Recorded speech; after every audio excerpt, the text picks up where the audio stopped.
each other personally. Fred Riesman, who's now president of Life Chiropractic College, he was in my class. They didn't know his real name was Fred. Thanks. Easy Riesman. He was one forward on the basketball team on one side. I was the other forward on the other side of our home court. He went on to become president of Palmer until he got fed up with the losing principles of that school and went on to develop Life Chiropractic College to become the President. New leader in remaining with the principles.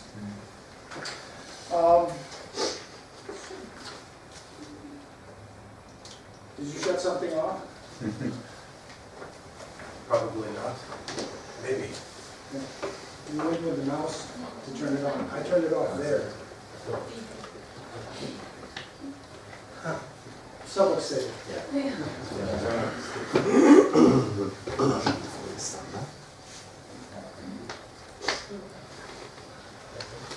My prayer was answered.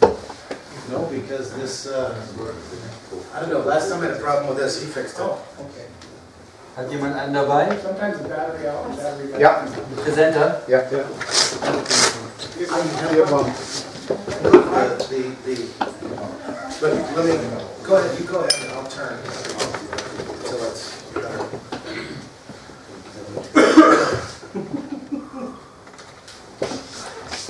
Okay.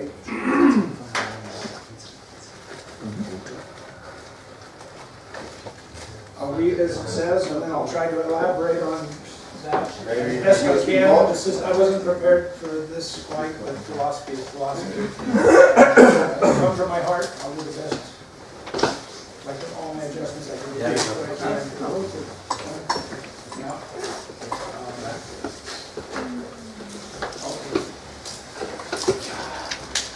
Principle 1, the major premise.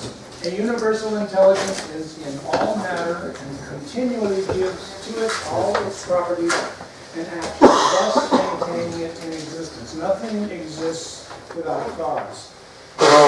And if you do enough adjustments, you know that nothing happens unless you engage the cause and the effect.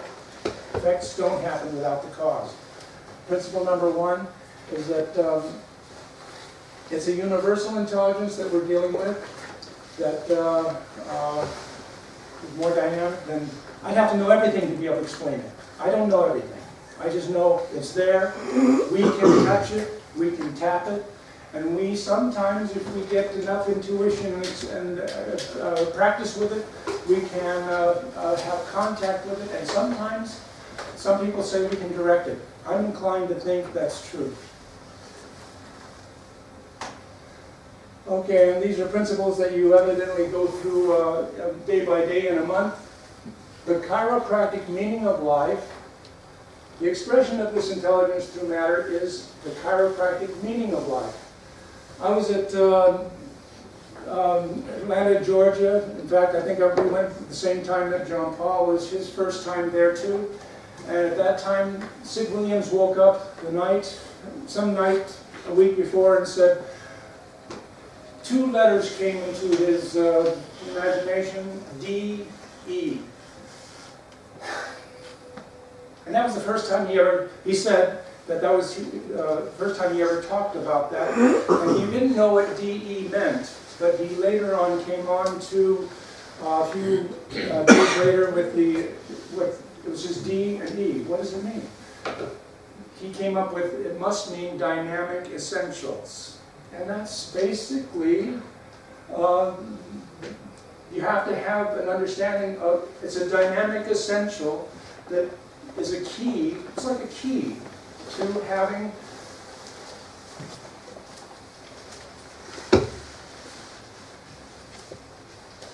work with this giving meaning to their life to people who haven't thought about that.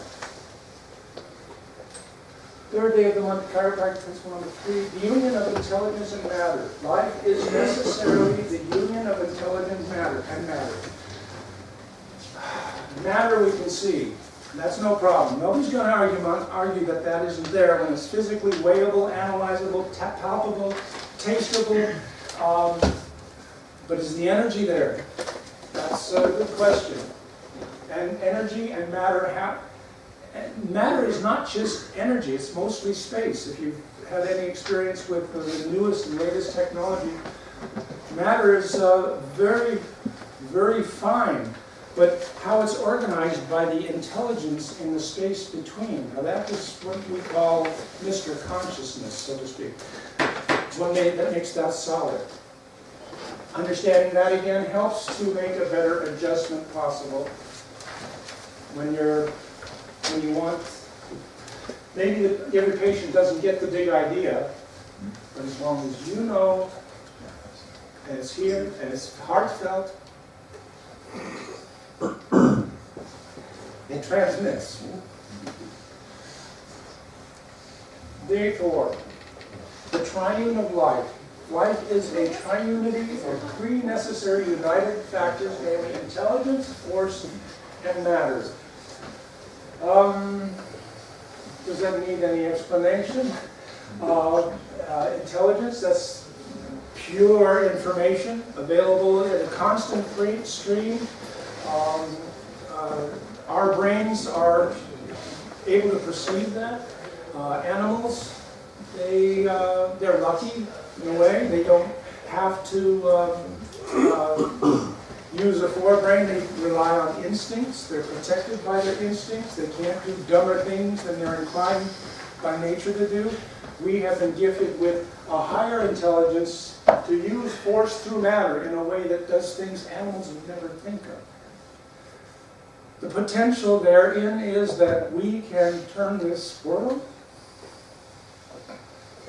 into a wonderful place. But likewise, with that same gift, using it ignorantly and killing our instincts, so we're not smarter than the animals, we're dumber than the animals, we do things worse than an animal would ever do. Once again, focus on the positive. How to deal with this intelligence with the force that comes with through matter. 5th day of the month, the perfection of the triune. In order to have 100% life, must be 100% intelligent. Yeah, like I said before, it's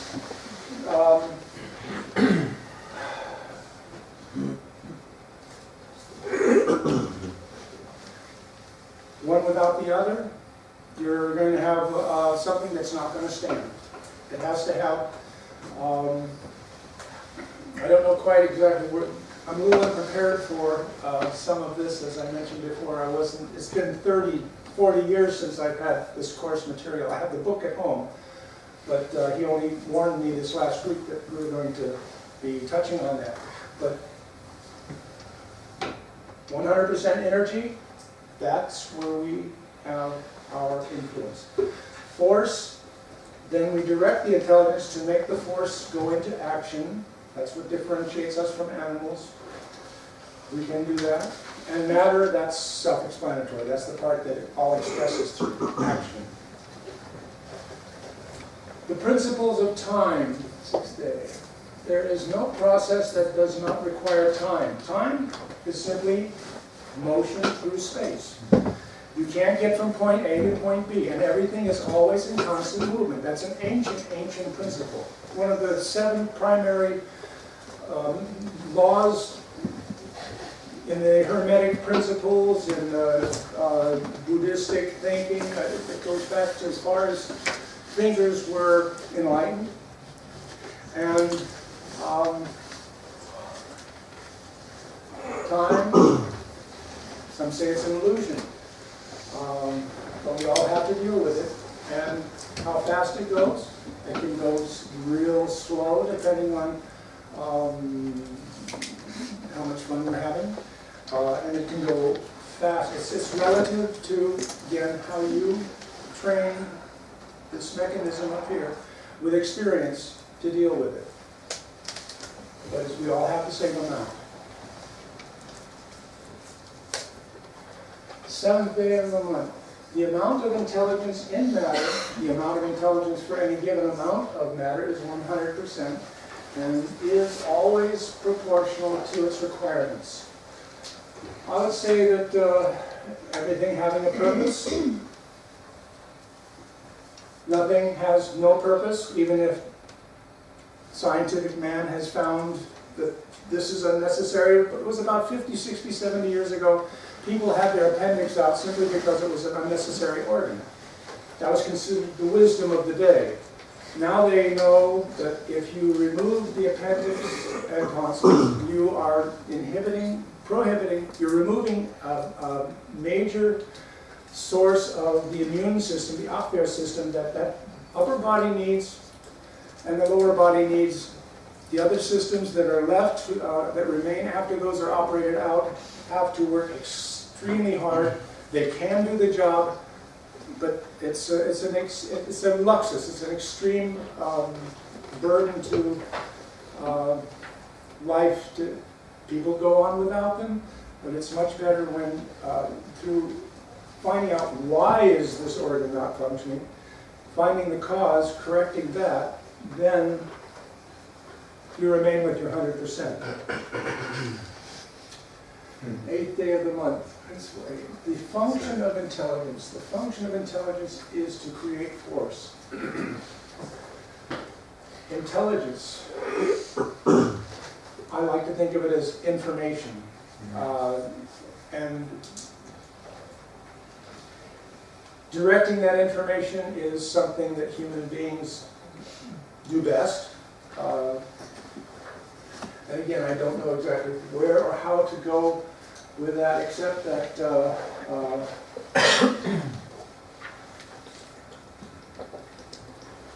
intelligence will dictate that you use how to direct that force with wisdom.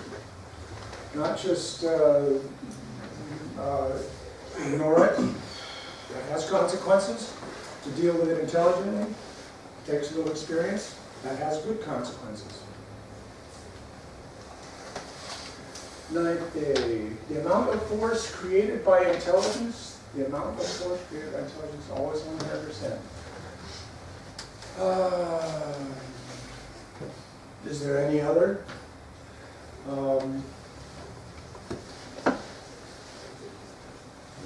would think, that makes sense to me. There's no such thing as less than 100% of something. So wake up to that and expect to have it the realization when you're ready for it.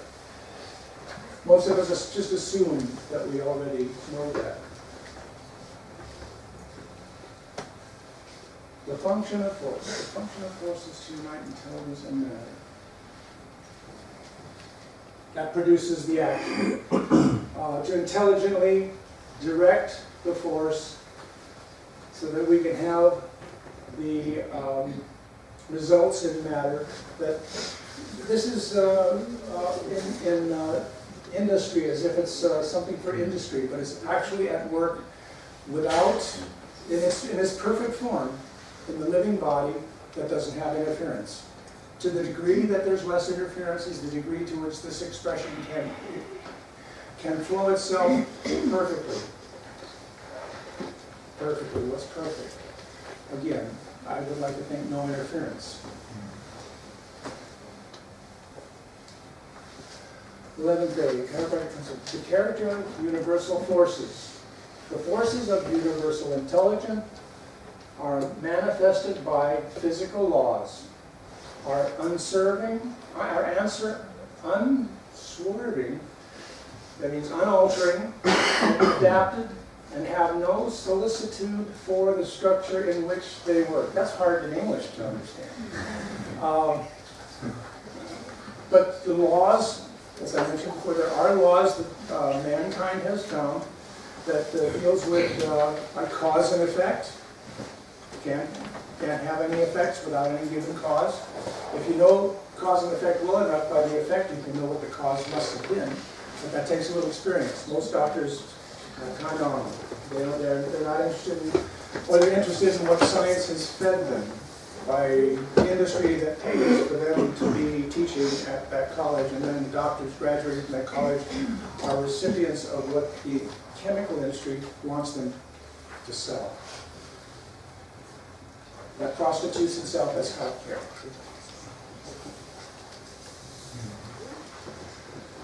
Okay, the 12th day of the month. Interference with transmission of universal forces. There can be interference with transmission of universal. That says it all.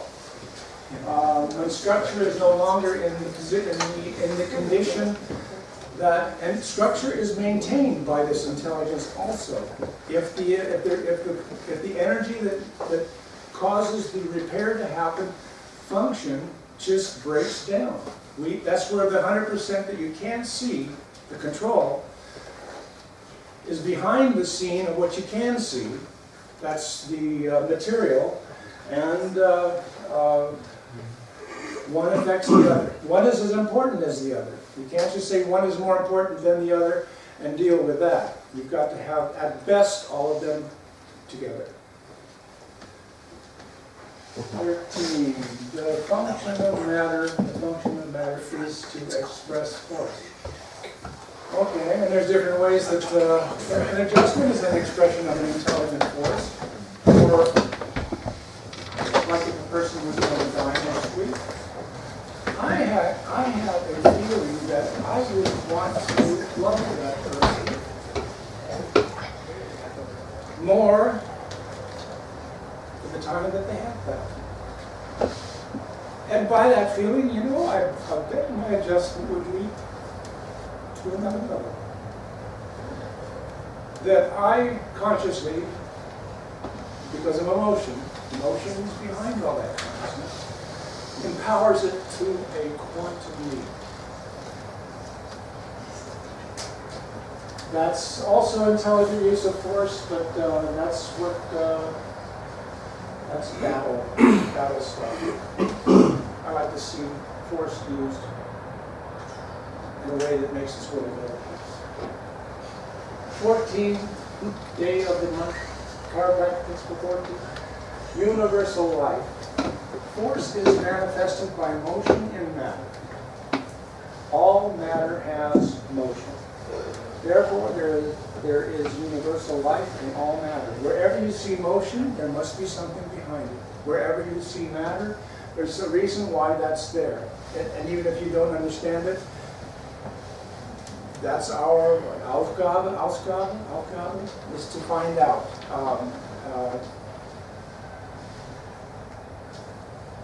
With this here, again, in functional order, now when the brain and the body can't communicate, not only does the body suffer, the brain has a stau on the information that inhibits brain chemistry to think to its higher potential. I like to think that adjustments not just make the body a better place to live, it makes our thinking capacity and the looks hormone and all that to be able to function like it's designed. It makes a heck of a lot more difference when the next morning you have a feeling like getting out of bed. Maybe you don't jump up and say, oh good God, it's morning, but you know there's a purpose in it. And go to it. Enjoy it. See what that day has in store.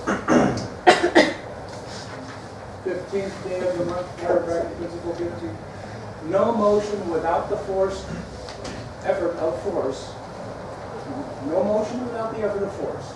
Matter can have no motion without the application of force by intelligence. So whenever you see some kind of force being manifested in a particular direction, there's an intelligence behind it, even if you don't know what it is. Know that it is. And once again, once you get dealing with these mysterious aspects, you can, by how things are moving, understand what force is motivating that to happen. So by effects, you can know the cause, not just cause and effect in one direction. 16th day, intelligence in both organic and inorganic matter. Universal intelligence gives force to both organic and inorganic matter. This term, organic and inorganic, what doesn't have life? Can you think of anything that doesn't have, maybe it's not, I believe there's kids who probably think that computers have life. If everything's installed correctly in it, it operates like something that is more fun than a pet. I think there's a hidden danger in that because we should treat each other like we would want to be treated ourselves. Life is everything. Maybe we should even treat matter a little better, with respect. Seven-day day, that's my sport. Billiards. Cause and effect. Now there's that's a whole one law all by itself. There's laws of pendulum motion, there's laws of compensation, there's laws of gender, where everything has a positive and polarity, positive and negative. Most of the laws are dual in effect. Cause and effect is one that it helps when we expect people or explain to people what they can expect from, if they don't know themselves, what can result from what you want to effect as a cause in them. Sometimes I've read it said that there's no higher form of love than to allow yourself to become the effect of someone else's cause. And that's what you want the patient to feel from you. Even if we don't get into those deeper conversations, that's all done in the heart realm, without taking up time. It can happen like time and space. It's spontaneous. Okay, evidence of life. The signs of life are evidence of the intelligence of life. I think of what came first.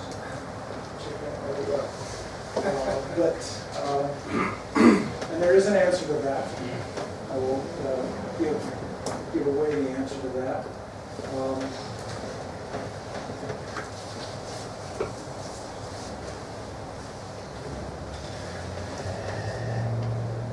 It's beyond words. It's a wonder. I haven't got words to describe the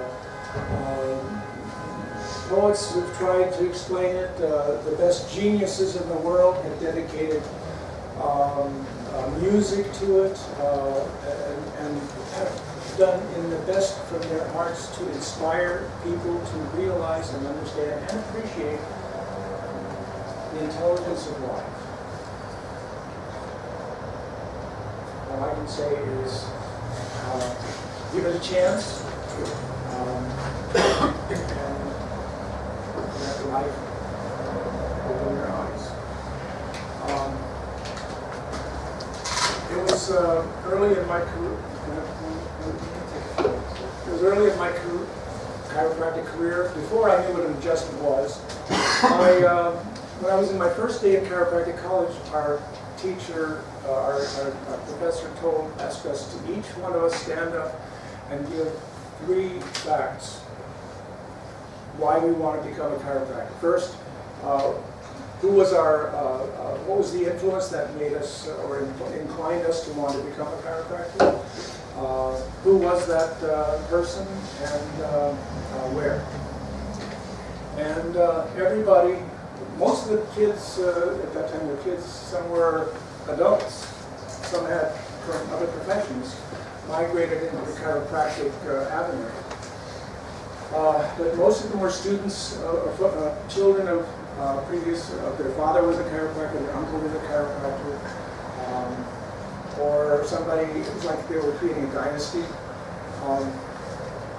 Or in some cases, there was somebody had a miracle, so-called miracle in their life, or a family member who was told to go home and put their affairs in order and not expect much. Someone said, try chiropractic. About the time that people were ready to die, that's when they were going to give something new, even if it had a bad reputation, a chance. And so some people had a wonderful story. I wish I could talk about the couple 3 that really impressed me. One of them was a student who was, he had a life of crime behind him, but while he was in prison, there was a chiropractor in the cell with him who was in prison because he was practicing medicine without a license. Back in those days, people did go to jail for practicing chiropractic. And he said because of the adjustments that he received, his world changed. He was healed not just physically, but mentally, emotionally, and saw a new life, and decided he would make the change. And decided, like many other people do, that's what I want to do. I know how it affected me. I'd like to be able to have that effect on others. Pass it on. I didn't have such an effect. I didn't have a miracle in my life. All I had was a mother that wanted me to become a doctor. And when I said, okay, what kind? Because at the time I wanted to go to pharmaceutics college. I was working in a pharmacy for like 6 or 7 years as a student in high school. And she said, no, you're destined for better things than that. So she said, I don't know what kind of doctor you should be, but I'll set up some appointments and you can talk to some doctors and find out which one is appropriate for you. So she set me up with a facial surgeon. I talked with him about his profession, what did he like. She paid for the appointment. I talked to another general practitioner about why did you decide to become a medical doctor. Every time with all of the medical doctors, what I got was, you'll be making a good life, you'll make sufficient money, you won't want for anything, and that was okay. One of the people that I picked to talk to was a chiropractor. My mom didn't know what a chiropractor was, otherwise she probably would have said, no. Her father was a medical doctor. And so I talked to him. He was the first person who said, well, come into the office. Let me show you what I do. He said, I turn on life every day. I love what I do. I got something from him that I couldn't, none of the other people were awake to. They were slowly going to sleep and going dead as they were aging as far as I was concerned. The chiropractor was alive, vibrant, and I decided, without having had an adjustment, that's what I want to do. And so I got my first adjustment the next week, and then I went to chiropractic college, and I've never regretted the decision. And